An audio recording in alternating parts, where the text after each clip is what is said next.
नमस्कार, अस्सलामुअलैकुम। स्वागत है, खैर मकदम है आपका लाइव हिंदुस्तान पर और हम लेकर हाजिर हैं आपके लिए सबसे ज़्यादा देखे जाने वाला वीडियो शो दीन दुनिया। ये आपका प्यार ही है कि आप लगातार हमारे शो को हर एपिसोड में लाइक्स की भरमार देते हैं और लगातार हमारे इस चैनल को सब्सक्राइब कर रहे हैं, हमारे वीडियो को आगे बढ़ा रहे हैं और लाखों लाख लोग इस शो को देख रहे हैं। आज भी आपसे यही गुजारिश रहेगी कि इमरान खान के साथ आखिर तक कनेक्ट रहिएगा। हमारे इस वीडियो को सबसे पहले लाइक कर लीजिए क्योंकि आज हम एक बहुत अहम बात आपको बताने जा रहे हैं और इस वीडियो को व्हाट्सएप के जरिए ज़्यादा से ज़्यादा शेयर कीजिए। हम आपको बता दें, एक बड़ी खबर आ रही है, वो ये है कि यमन ने ऐलान कर दिया है कि वो इसराइल पर हमला करने जा रहा है, वो भी बिना वार्निंग के। पूरी खबर दिखाते हैं आपको।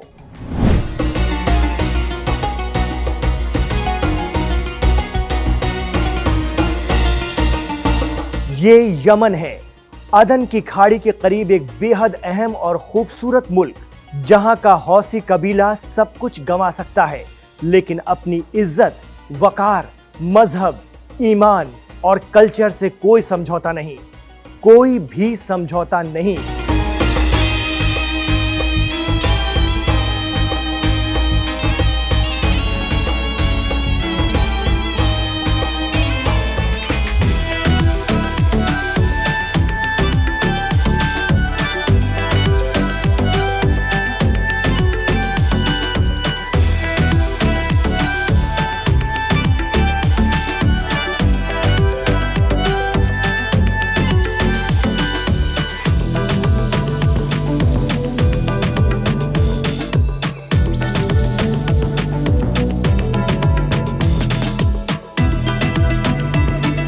यही वजह है कि बाजू में सऊदी अरब होने के बावजूद हूती कबीले ने, जो खुद को अंसारुल्लाह भी कहते हैं, कभी सऊदी से दोस्ती नहीं की।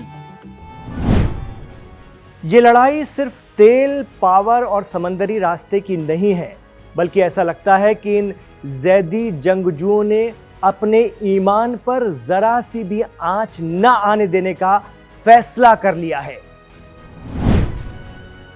यही वजह है कि सऊदी, यूएई समेत मिडिल ईस्ट के ज्यादातर अरब मुल्कों ने, जहां इसराइल से बराह रास्त या फिर पशे पर्दा समझौते कर लिए हों, लेकिन यमन के अंसारुल्लाह ने मस्जिद अक्सा के वकार के लिए जैसे सब कुछ दांव पर लगाने का फैसला कर रखा है।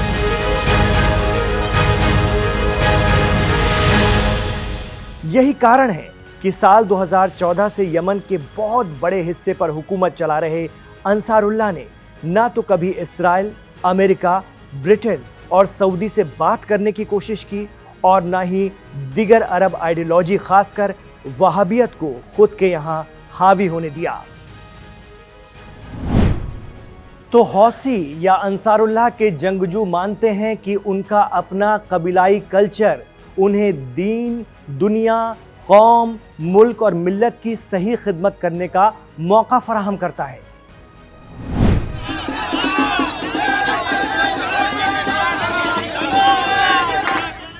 जी हां, दीन और दुनिया की खिदमत का जज्बा। तभी तो अक्टूबर 2023 के बाद से अगर कोई अरब मुल्क फिलिस्तीनियों के लिए तन कर खड़ा है तो वो सिर्फ यमन है। बाकी मुस्लिम या अरब मुल्क या तो दाएं बाएं हो लिए या फिर मौके का फायदा उठाकर खेला करवा रहे हैं, जैसे तुर्की वगैरह। लेकिन हौसियों की एक ही जिद है, इसराइल गजा से हटे तो वो लाल सागर के रास्ते आसान करेंगे, वरना जंग होगी और भयंकर जंग होगी।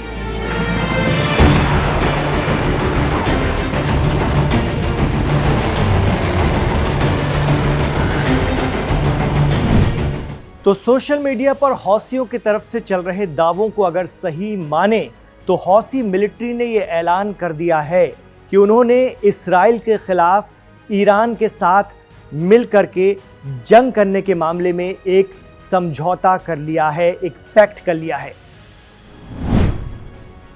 उन्होंने ऐलानिया कहा है कि वो बिना किसी वार्निंग के इसराइल पर हमला करेंगे। यमनियों के इस इंतबाह को हल्के में इसीलिए नहीं ले सकते क्योंकि पहले ईरान भी इसराइल पर 2 बार सीधे अटैक कर चुका है और यमन के अंसारुल्लाह की मिसाइलें तो अब हर हफ्ते या हफ्ते में 2-3 बार इसराइल की राजधानी और अहम फौजी ठिकानों पर गिर रही हैं। ये अलग बात है कि इसराइल अपना नुकसान कभी मंजर आम पर नहीं लेकर आता। जानकार मानते हैं कि अगर यमन और ईरान के दरमियान किसी तरह का भी पैक्ट है इस्राइल पर हमले करने के लिए, तो फिर यही वजह है कि इस्राइल के दोस्त सऊदी अरब, अमेरिका और ब्रिटेन पूरी ताकत लगाए हुए हैं अंसारुल्लाह को रोकने के लिए। हाल ही में अंसारुल्लाह ने दावा भी किया कि उन्होंने ब्रिटेन और सऊदी की खुफिया एजेंसी के जासूसों को एक साथ राजधानी सना में पकड़ा है। तो एक तरफ तो यमन के हौसी ईरान के साथ मिलकर इस्राइल पर हमला करने का ऐलान कर रहे हैं, तो दूसरी तरफ ईरान ने एक बहुत बड़ी मिलिट्री एक्सरसाइज की है।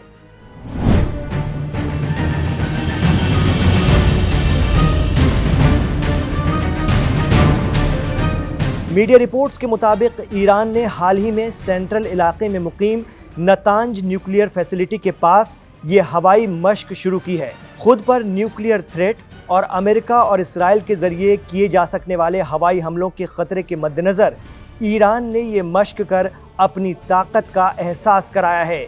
ईरान ने इस एयर एक्सरसाइज को प्रॉफिट 19 नाम दिया है।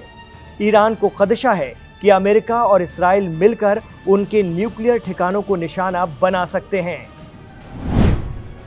तो अमेरिका में डोनाल्ड ट्रंप के सदर के ओहदे पर इख्तिदार संभालने से पहले ईरान की अपनी न्यूक्लियर फैसिलिटी के करीब ये मशक बेहद अहम मानी जा रही है। साथ ही ये पैगाम भी है कि ईरान ना तो ट्रंप के आने से पीछे हटेगा और ना ही इस्राइल के लिए अपनी फॉरेन पॉलिसी छोड़ेगा। कहा जा रहा है कि ईरान की इस कोशिश से सीरिया में तख्ता पलट के बाद से कुछ कमज़ोर मानी जा रही रेजिस्टेंस फोर्सेस को नई ताकत, तक़वियत और हिम्मत मिलेगी।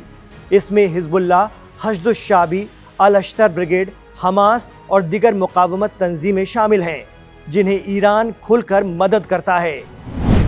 1979 से पहले अमेरिका की ख्वाहिश थी और अमेरिका चाहता था कि ईरान जो है उनका गुलाम बनकर रहे और ईरान के रिसोर्सेज वो इस्तेमाल करें।